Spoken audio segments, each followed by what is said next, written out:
Bonjour à toutes et à tous et merci de nous préférer sur BB24. Voici le sommaire.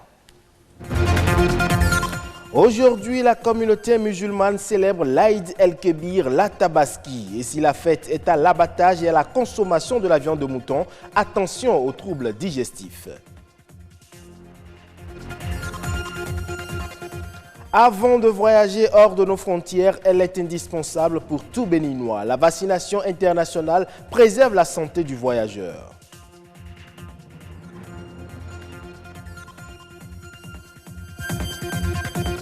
Enfin, un livre sur l'histoire d'Aklankpa est désormais disponible. Une façon de garder vive l'histoire de ce village pour la jeune génération.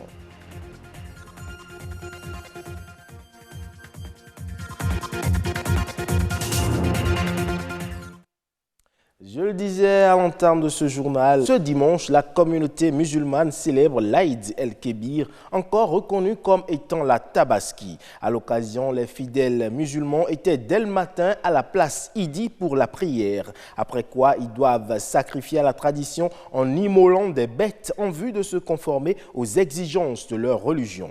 La Tabaski, faut-il le rappeler, est l'une des fêtes les plus importantes du calendrier musulman. Elle commémore la force de la foi d'Abraham à son Dieu, symbolisé par l'épisode où il accepte de sacrifier sur l'ordre de Dieu son fils Ismaël. Mais après son acceptation de l'ordre divin, Dieu substitue à l'enfant un mouton qui servira d'offrande sacrificielle. À l'occasion, il est fortement recommandé de multiplier les aumônes et les cadeaux. Et vous le savez, quand on parle de la fête de la Tabaski, on parle également de la consommation de la viande de mouton. Mais avant d'en consommer, l'on est en droit de s'interroger sur les risques liés à la consommation de la viande tout au long de la journée. Sachez-le, une consommation excessive pourrait occasionner des troubles digestifs. José Haï, nutritionniste, nous en parle. Sanitaire, lorsqu'on abuse de la consommation de la viande, surtout celle qui n'est pas bien cuite, on peut faire une diarrhée. On peut faire une diarrhée ou une dysenterie, c'est des selles liquides ou bien des selles laireuses. On peut avoir des maux de ventre, d'accord. Et pour certaines personnes qui sont déjà connues malades de certaines affections comme la goutte, cela peut être source ou un élément déclencheur de les crises de goutte. Donc le conseil à donner, c'est d'être modéré dans la consommation de la viande. Également, il faut dire qu'on a l'habitude de consommer la viande avec certains épices, notamment le piment, qu'il soit en poudre ou qu'il soit écrasé, le piment vert comme on le fait d'habitude. Il faut veiller que ça soit du piment de qualité, des piments bien choisis qui ne contiennent pas des éléments, des micro-organismes, des microbes qui pourraient être également source de certaines malaises, de certaines indigestions et nous amener à l'hôpital. Un conseil pour ne pas se retrouver à l'hôpital, d'abord il faut faire attention, lavage des mains à l'eau et au savon avant de manger, c'est très important. Deuxièmement, ne pas manger de la viande trop froide, d'accord, veiller à ce que le repas qu'on va consommer soit toujours un peu chaud, réchauffé avant de manger. Et puis après, ne pas abuser. Ne pas trop abuser, c'est vrai c'est la fête, mais on peut être en bonne santé, fêter pour plusieurs jours encore. Donc sur le coup, ne pas trop abuser de la consommation, sinon il y a risque d'avoir des troubles digestifs et de se retrouver à l'hôpital. C'est une règle, et vous le savez, de se faire vacciner avant de mettre pied sur un territoire étranger. Le type de vaccin varie selon le pays que l'on doit visiter. À l'instar des autres citoyens du monde, les Béninois aussi se font vacciner avant tout voyage. Samson Thiaumont et Oseni Adeleke ont fait le constat. Le centre de santé Cotonou 1 pris d'assaut très tôt. Nous sommes ici au service de vaccination internationale. Ces hommes et femmes attendent leur tour pour se faire vacciner. Je suis venue aujourd'hui pour me vacciner, pour aller passer des vacances chez mon père en Côte d'Ivoire. Je suis venue me vacciner pour la fièvre jaune, pour un voyage au Ghana. Ça s'est très bien passé, tout s'est bien passé. Il faut absolument venir ici pour se vacciner parce qu'il faut qu'on soit en bonne santé pour nous-mêmes, mais aussi pour protéger ceux de l'extérieur qu'on veut aller voir.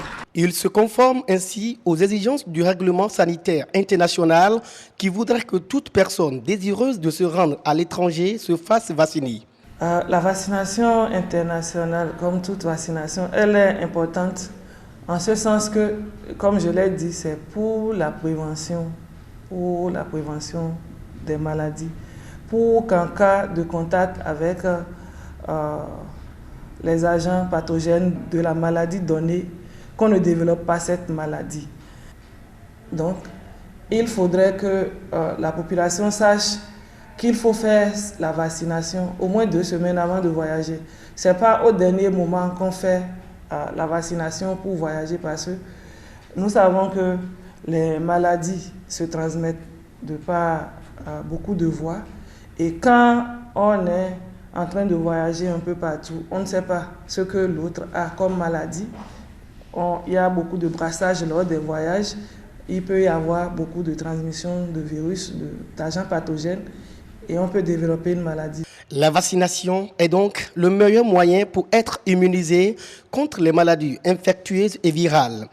En se faisant vacciner, on se protège contre les maladies graves tout en réduisant le risque pour sa famille et la communauté d'accueil.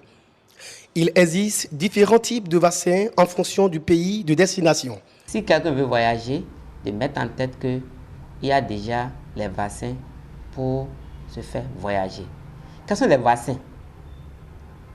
Le vaccin primordial, c'est le vaccin contre la fièvre jaune. Certains pays comme le Burkina, le Niger, la Côte d'Ivoire, qui exigent le vaccin contre la méningite. Par contre, il y a certains vaccins que nous faisons, comme l'hépatite, rubéole, c'est-à-dire contre l'oreillon, et certains vaccins qui se font aussi dans notre poste. Le vaccin primordial, c'est la fièvre jaune. C'est ça surtout. Là, sans la fièvre jaune, vous ne pouvez pas aller dans un autre pays. Mais il y a certains pays de Nord-Afrique qui exigent la méningite pour éviter la contamination, l'épidémie, surtout pendant ce temps. Selon les recommandations de l'Organisation mondiale de la santé, les doses inoculées diffèrent selon l'âge. La vaccination n'exige aucune modification du mode de vie. Littérature à présent avec le lancement d'un ouvrage sur la culture et l'histoire de Aklankpa, un village de la région Mahi. Intitulé Aklankpa des origines à nos jours, l'ouvrage de plus de 300 pages raconte l'histoire d'un village, une histoire indispensable à perpétuer pour la jeune génération. Lazare Migan et Daniel Ada. Enseigner l'histoire de son village à la postérité, c'est le combat de Nestor Tossa, l'auteur de cet ouvrage historique intitulé « Aklankpa des origines à nos jours ». J'ai constaté, pour avoir assisté à plusieurs réunions d'étudiants, que les gens ne connaissent plus l'histoire de leur village, qu'ils n'ont plus de repères. Lorsque vous ne connaissez pas votre histoire, vous ne pouvez pas aller de l'avant. Pour aller de l'avant, il faut connaître son passé, préparer le présent et maintenant assumer le futur. C'est ce que j'ai pu faire en écrivant ce livre-là.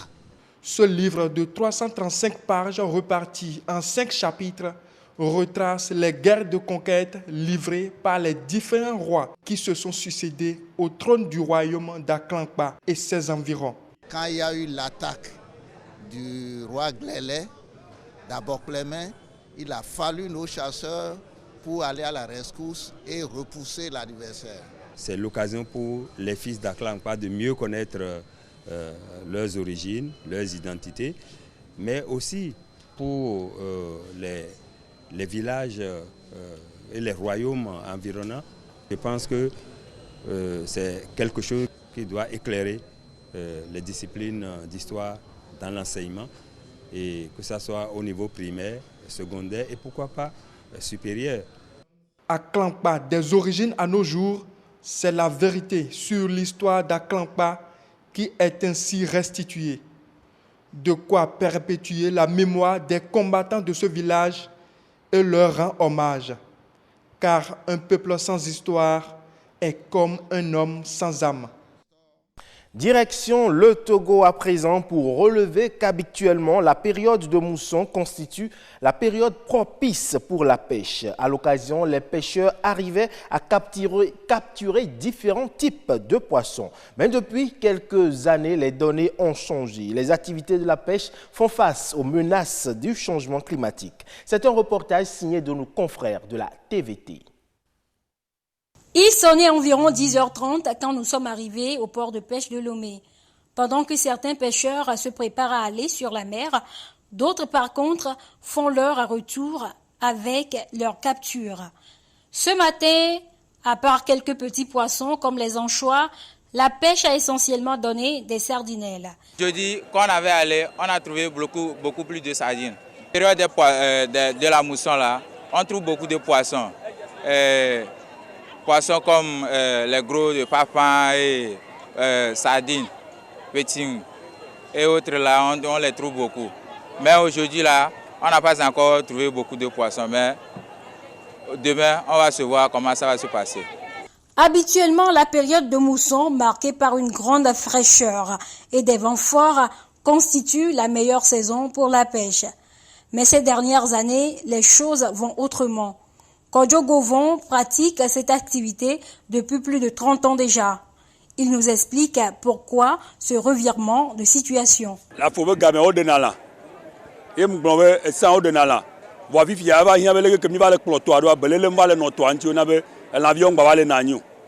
À l'époque, en période de mousson, il y a abondance de poissons. Mais à présent, nous constatons qu'il n'y a plus de poissons. Tout ceci pour manque d'entretien tout au long de la côte.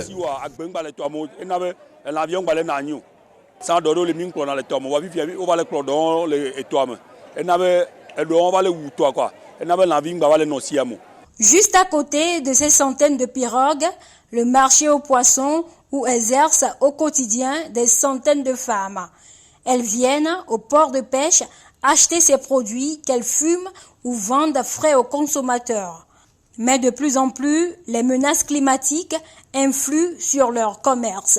Ça arrive des fois qu'on trouve beaucoup, mais aujourd'hui, ce que j'ai voulu acheter, je n'ai pas pu trouver ça. Avant, lorsque j'ai commencé, je trouve un peu, ça m'améliore un peu, mais maintenant, non. Il n'y a pas de choses comme ça, on ne trouve pas, on ne gagne pas, et puis c'est des têtes parfois.